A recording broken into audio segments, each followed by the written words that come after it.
You've been doing something wrong every single time you go out to your garden. And the worst part? The fertilizer company told you to do it. They're making money every time you reach for that bag, and your plants are quietly suffering because of it. Here's what nobody in the gardening world wants to admit out loud. Fertilizer doesn't feed your plants. Read that again. Fertilizer does not feed your plants, at least not directly.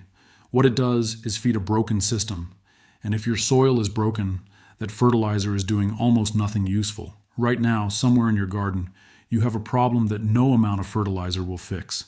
And gardeners spend hundreds of dollars a year trying to solve it the expensive way, when the real fix costs almost nothing and takes less than a weekend to do. In the next few minutes, I'm going to show you exactly what's really happening inside your soil, why fertilizer is masking the problem instead of solving it, and what the fix actually looks like. It's called the soil food web, and once you understand it, you'll never buy fertilizer the same way again. Stay with me through this entire video, because section 6 is where the real breakthrough is. That's when everything I'm about to say will click into place, and you'll want to run straight to your garden the moment it does. I've watched channel after channel in the gardening space talk about which fertilizer to buy, which ratio is best, when to apply it. Almost nobody talks about whether your soil is even capable of using it. That's the conversation we're having today. The fertilizer industry is worth over $200 billion globally. There are thousands of products, each one telling you it's the secret to a better garden. And yet every season, millions of gardeners deal with the same problems. Yellow leaves, slow growth, plants that just look sad despite everything they're doing. That's not a coincidence. That's what happens when you keep treating the symptom without ever fixing the cause. The cause, almost always, is dead soil. Soil with no life in it. Soil that can't do its job no matter what you pour on top of it. So before you open another bag, before you mix another liquid feed, I need you to understand one thing. Soil isn't just dirt. It is a living ecosystem. And what lives in it determines everything that happens in your garden. Let's start there. If you've ever added fertilizer and seen no improvement, or added it and seen a temporary boost followed by the same old problems, this video is the explanation you've been waiting for. Let's go. Here's what most gardeners don't realize. When you look at a handful of healthy soil, what you're actually holding is billions of living organisms, bacteria, fungi, protozoa, nematodes, earthworms, all working together in a system that scientists call the soil food web. In one single teaspoon of healthy garden soil, there are more living organisms than there are people on the entire planet. 1 teaspoon. That number sounds impossible, but it's been confirmed by soil scientists from institutions around the world. Your soil is supposed to be alive. But here's where the problem starts. Modern garden practices, tilling, synthetic fertilizers, pesticides, even some mulches, slowly kill that ecosystem. Every time you till, you physically shred the fungal networks that took years to build. Every time you add synthetic nitrogen, you burn the bacteria that were doing the work for free. Over time, sometimes just 2 or 3 seasons of this your soil goes from a thriving living system to what scientists call dirt, just a mineral medium that holds roots in place. And the moment that happens, your plants are completely dependent on you. You become the life support machine. No fertilizer, no food. That's why it never ends. Think about what that means practically. A healthy living soil grows plants almost on its own. The bacteria fix nitrogen directly from the air. The fungi extend the root system and deliver minerals from 10 times further away than roots can reach alone. Earthworms create channels for water and air. All of this happens for free, but only if your soil is alive. Dead soil can't do any of that. So when you add fertilizer to dead soil, the plant gets a short burst of the specific nutrients in that bag and nothing else. No trace minerals, no symbiotic fungal partners, no natural pest resistance, just a narrow chemical hit, and then back to struggling. This is also why you see nutrient lockout in so many gardens. The plant is sitting in soil that's loaded with nutrients from months of fertilizing, but with no soil life to process them into a form the roots can actually absorb. Those nutrients are just locked up, useless. More fertilizer makes this worse, not better. There's a term in soil science called nutrient cycling. It's the process by which dead organic matter gets broken down, processed through the soil food web, and released back to plant roots in the exact form they need. Dead soil has no nutrient cycling. Everything gets stuck. Healthy soil runs nutrient cycling constantly, 24 hours a day automatically. That's why plants in healthy forest floors grow massive with no human intervention. Nobody is out there fertilizing oak trees. The system feeds itself, and it will feed your garden too once you fix the soil. So the problem isn't that your plants need more fertilizer. The problem is that your soil is dead, and no amount of fertilizer will bring it back to life. Only one thing does that, and that's what we're getting to right now. The fix is not a product. Let me say that clearly before anything else, because every instinct you've developed as a gardener is going to make you want to buy something. The fix for dead soil is organic matter, specifically biologically active organic matter that has living organisms already in it. The best version of this is real compost, not the sterilized bagged stuff from the garden center, though that's better than nothing. Real compost, made from kitchen scraps and garden waste and allowed to fully break down, contains millions of active soil organisms ready to colonize your garden bed the moment you add it. When you add live compost to dead soil, those organisms don't just sit there, they multiply. They build relationships with your plant roots. They start building the networks and the cycling pathways that your soil has been missing. Within weeks, you can literally see the difference. Worms appear, structure improves, water stops pooling on the surface. But compost alone isn't the complete picture. The second part of the fix is stopping what's killing your soil in the first place. That means dramatically reducing or eliminating synthetic fertilizers, because as long as you keep adding them, you're burning the very biology you're trying to rebuild. It's like trying to build a fire while someone pours water on it. The third part of the fix is no dig.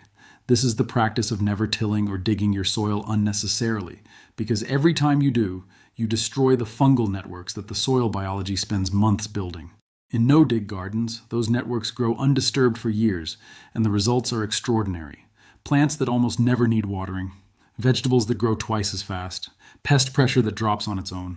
These three things together, real compost, stopping synthetic fertilizers, stopping tilling, create what soil scientists call a regenerative feedback loop. The biology grows. The biology processes nutrients. The nutrients feed more biology. The system feeds itself. You stop being the life support machine. The timeline on this is faster than most people expect. Within 30 days of adding live compost and stopping synthetic inputs, most gardeners notice their soil darkening and earthworms returning. Within 60 days, root structure visibly improves. Within 90 days, most gardeners report they've stopped buying fertilizer altogether because their soil is feeding the plants for them. This isn't theory. This is what every traditional farming culture knew before synthetic fertilizers were invented in the early 1900s. Ancient Chinese agricultural records from 4,000 years ago describe composting practices almost identical to what modern soil scientists now recommend. They grew food continuously on the same land for millennia without ever buying a bag of fertilizer. The reason this isn't widely taught in modern gardening culture is simple as there's no money in it. You can't patent compost. You can't charge premium prices for not tilling. A system that feeds itself is a system that doesn't need to buy products, and that makes it very inconvenient for certain industries. But it's incredibly convenient for you and for your plants. So let's go deeper, because understanding the specific organisms inside your soil will change how you garden forever. Think of your soil as having a workforce, and right now, in most fertilizer-dependent gardens, most of those workers have been laid off. Let me introduce them to you, because once you know what they do, you'll never take them for granted again. First, bacteria. These are the most numerous workers in your soil, and their primary job is decomposition. They break down dead plant material, release the nutrients locked inside it, and make those nutrients available to roots. 1 gram of healthy soil contains up to 1 billion bacteria. 1 gram. In a dead soil, that number can drop by 90%. Second, fungi. This is where things get extraordinary.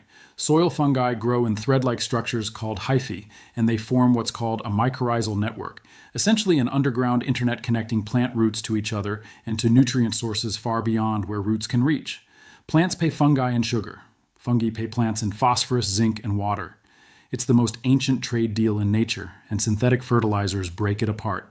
Third, protozoa. These single-celled animals eat bacteria. But here's the brilliant part. When they eat bacteria, they release the nutrients that were locked inside those bacteria directly into the root zone in a form that plants can immediately absorb. Protozoa are essentially the digestion system of your soil. Without them, bacteria pile up, but their nutrients stay locked inside. Fourth, nematodes. Most gardeners only know nematodes as pests, but the vast majority of soil nematodes are beneficial. They eat bacteria and fungi, releasing yet more nutrients into the root zone, and they create channels through compacted soil that allow air and water to move freely. A teaspoon of healthy soil contains 10,000 to 20,000 nematodes. Fifth, earthworms. The most visible member of the team, and perhaps the most important at the macro level, Earthworms eat decomposing matter and produce castings, which are the single most nutrient-rich, biologically active material you can add to any garden. One earthworm produces its own weight in castings every 24 hours. Their burrows aerate soil to a depth of 6 feet, allowing rainfall to penetrate instead of run off. What makes the soil food web remarkable is not any individual organism. It's how they interact. Bacteria decompose. Protozoa eat bacteria and release nutrients. Fungi extend root reach and trade resources. Nematodes regulate bacterial populations. Earthworms mix and aerate. Each one depends on the others, and together they create a system that grows plants better than any fertilizer ever could. Research from the Rodale Institute, the oldest comparative study of organic versus synthetic farming, found that after an initial transition period, soil that was managed biologically consistently outperformed chemically managed soil. By year 3, the biologically managed plots grew equal or greater yields with 0 synthetic inputs. By year 5, the gap widened dramatically in favor of biology. The reason for this is now understood clearly by soil scientists. Synthetic inputs give immediate short-term results, but gradually destroy the biological infrastructure that produces long-term fertility. Biology-based soil does the opposite. It compounds. Every year, the system gets more capable, not less. So when people ask why their garden gets harder to manage every year, why they need more fertilizer for the same results, this is the answer.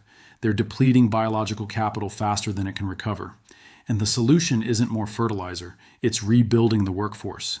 Now that you know who's in the workforce, let's talk about the fastest ways to get them back, starting with what you probably already have in your kitchen right now. Everything I'm about to show you is something you probably throw away every single week. And every week you throw it away, you're throwing away free soil medicine. Let's go through them one by one. Coffee grounds are one of the best short-term bacterial stimulants you can add to soil. They provide nitrogen, potassium, and magnesium, but more importantly, they are beloved by earthworms and beneficial bacteria. Studies from Oregon State University found that adding coffee grounds to soil significantly increased earthworm populations within 30 days. You don't need to brew it. Used grounds straight from the filter go directly onto your soil. Banana peels. Almost nobody realizes that a single banana peel contains more potassium than most commercial potassium fertilizers deliver per application. Potassium is critical for root development, water regulation, and disease resistance in plants. You can bury them whole near plant roots, blend them with water and pour around the base, or chop them small and let them break down on the surface. Eggshells are calcium carbonate, the same thing as agricultural lime, which gardeners pay significant amounts of money to buy in bags. Calcium is critical for cell wall development in plants and also raises soil pH gently over time, which is important for most vegetables and flowers. Crush them as fine as possible, and they'll break down within one growing season. Rice water, something Hank's gardening journey explored to enormous response, is a genuine soil supercharger. The starchy, cloudy water left over from washing rice contains beneficial bacteria called lactobacillus, along with B vitamins, phosphorus, and starch that feed soil microbes rapidly. Pour it around plant bases after washing rice. Don't overthink it. Your ancestors in Asian farming cultures did this for centuries. Compost tea takes things a step further. If you have compost or can get some, steep a shovelful in a bucket of non-chlorinated water overnight. By morning, that water is teeming with billions of soil organisms. Watering your garden with this liquid is like giving your soil a massive bacterial transplant. It can kickstart a dead soil's recovery faster than almost anything else.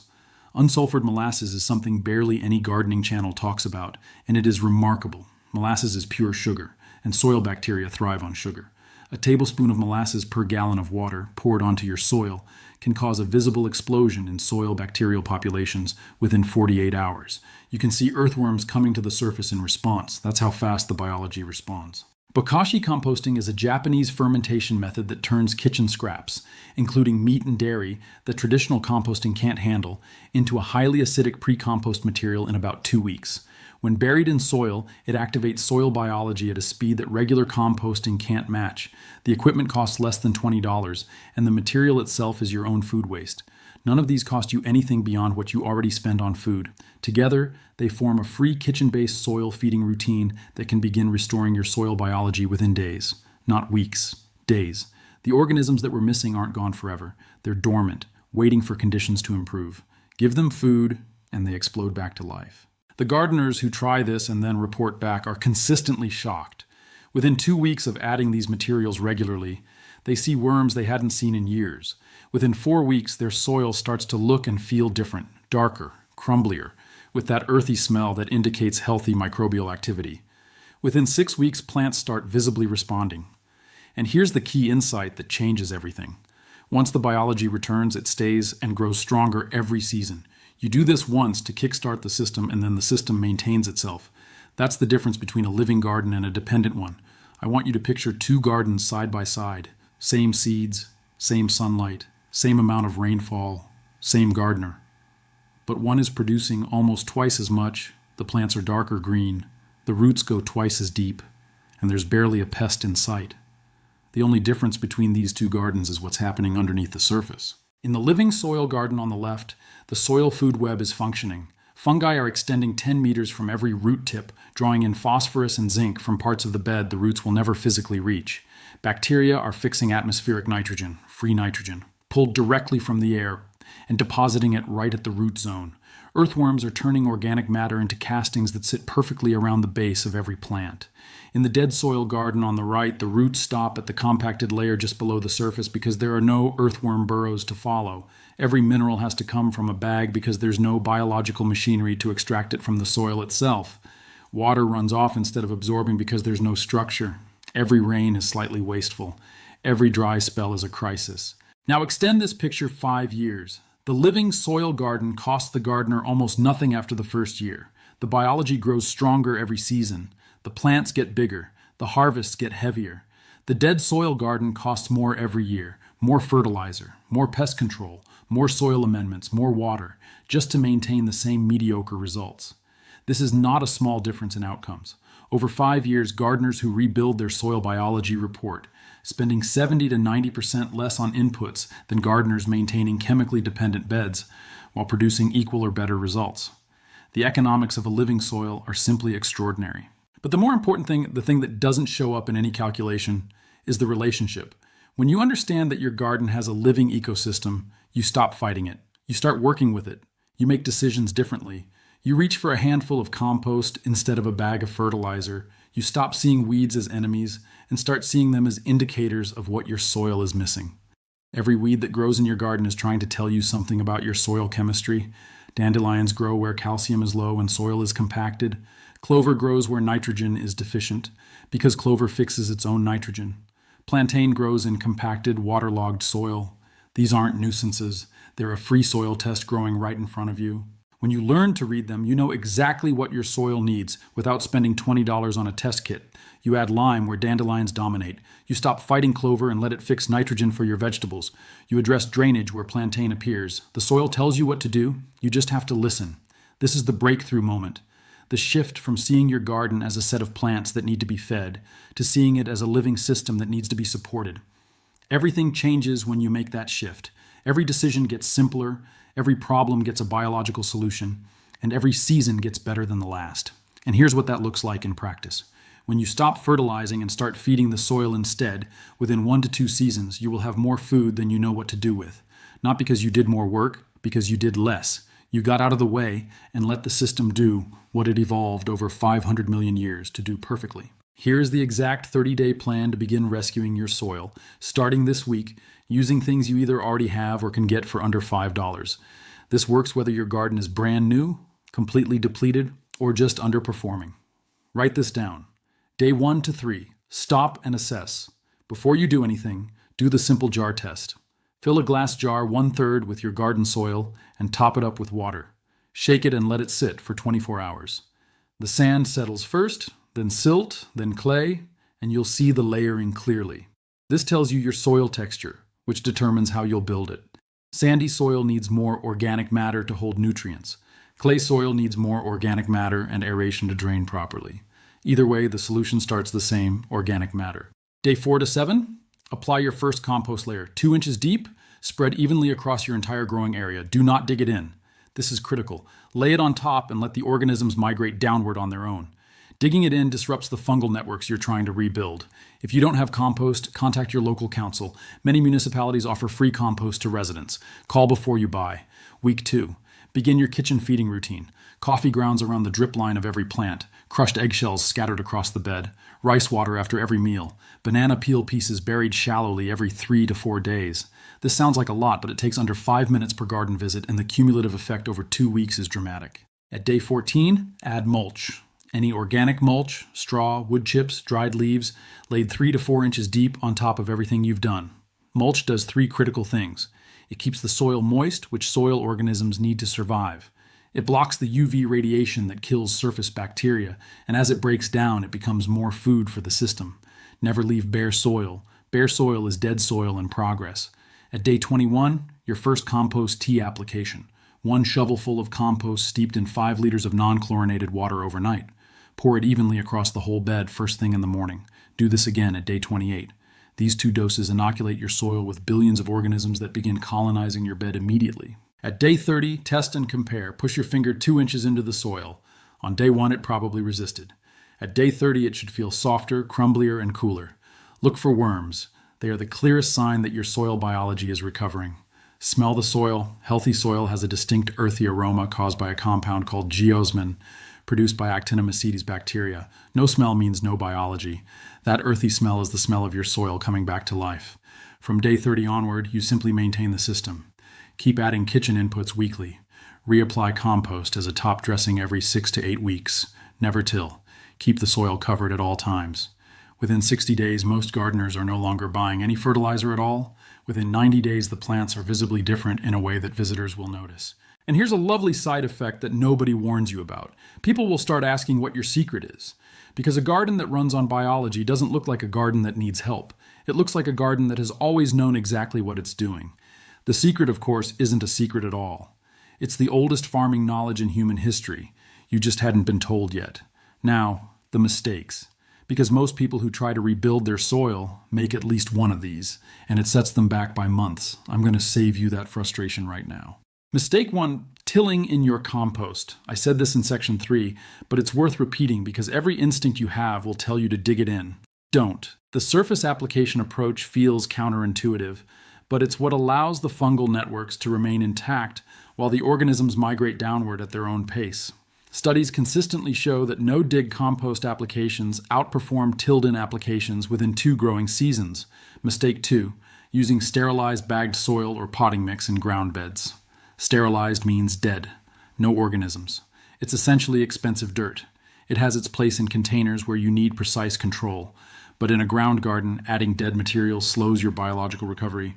Always choose biologically active compost over sterilized mixes for ground beds. Mistake 3, watering with chlorinated tap water. Chlorine is in your tap water specifically to kill bacteria. And it will kill your soil bacteria just as efficiently as it kills the bacteria in your water supply. Let tap water sit in an open container for 24 hours before using it, which allows the chlorine to off-gas, or collect rainwater. Even a few buckets of rainwater per week makes a significant difference. Mistake 4, using synthetic pesticides while rebuilding. This one surprises people.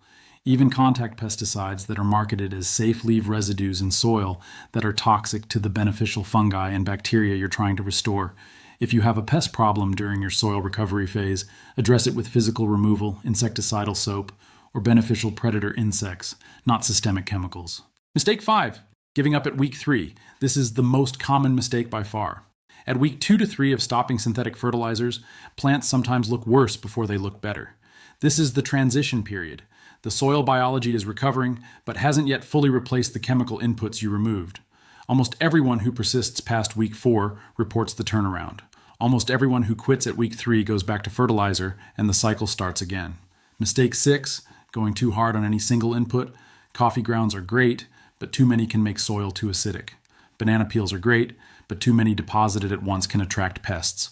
Compost is great, but more than 3 inches at once can smother surface organisms. Balance is the principle of a living system. Small, frequent, varied additions are always better than large, single doses. Mistake 7, leaving soil bare between plants. Every square inch of bare soil you have is soil that is being actively degraded by UV radiation, rain impact compaction, and temperature extremes. Fill every gap with mulch, ground cover plants, or cut compost material. Bare soil is not a neutral state. It is an actively destructive one. Mistake 8, impatience. The soil food web builds on a biological timescale, not a human one. You will see encouraging signs within 2 weeks. You will see dramatic changes within 8 to 12 weeks. But the full richness of a mature, functioning soil ecosystem takes 2 to 3 years to develop properly. The gardeners who get there, who give it those full 3 seasons, describe it as a permanent transformation. Their garden essentially runs itself. Avoid these 8 mistakes, and your soil recovery will go faster and smoother than almost anything you've done in your garden. Most people only make 2 or 3 of them, but knowing all 8 means you go in with your eyes open. Here's why right now, this season, this month, is actually the perfect time to start this. Soil organisms are most responsive and most easily reestablished when soil temperatures are between 10 and 25 degrees Celsius.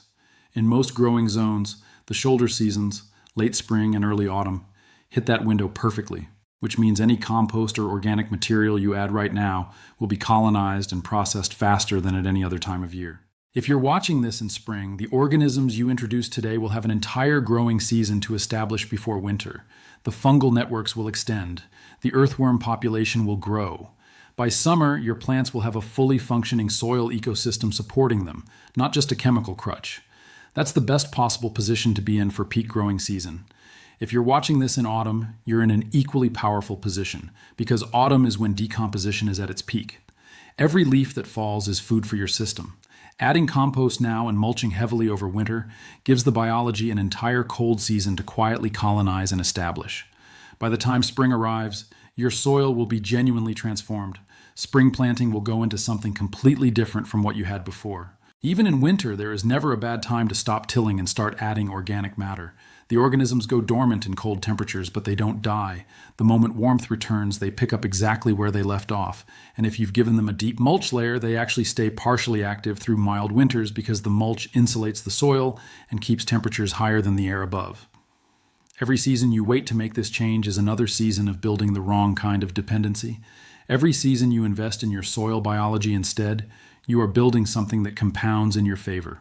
1 year from now, if you start today, your garden will look and perform like a completely different place. 2 years from now, people will think you've been gardening for decades. The best time to start this was 3 years ago. The second best time is right now, before you open another bag of fertilizer, before you till another row, before you spend another dollar on a problem that has a free solution growing right underneath your feet. Let's bring everything together. Your fertilizer isn't working, not because of what's in it, but because the soil receiving it is too dead to use it.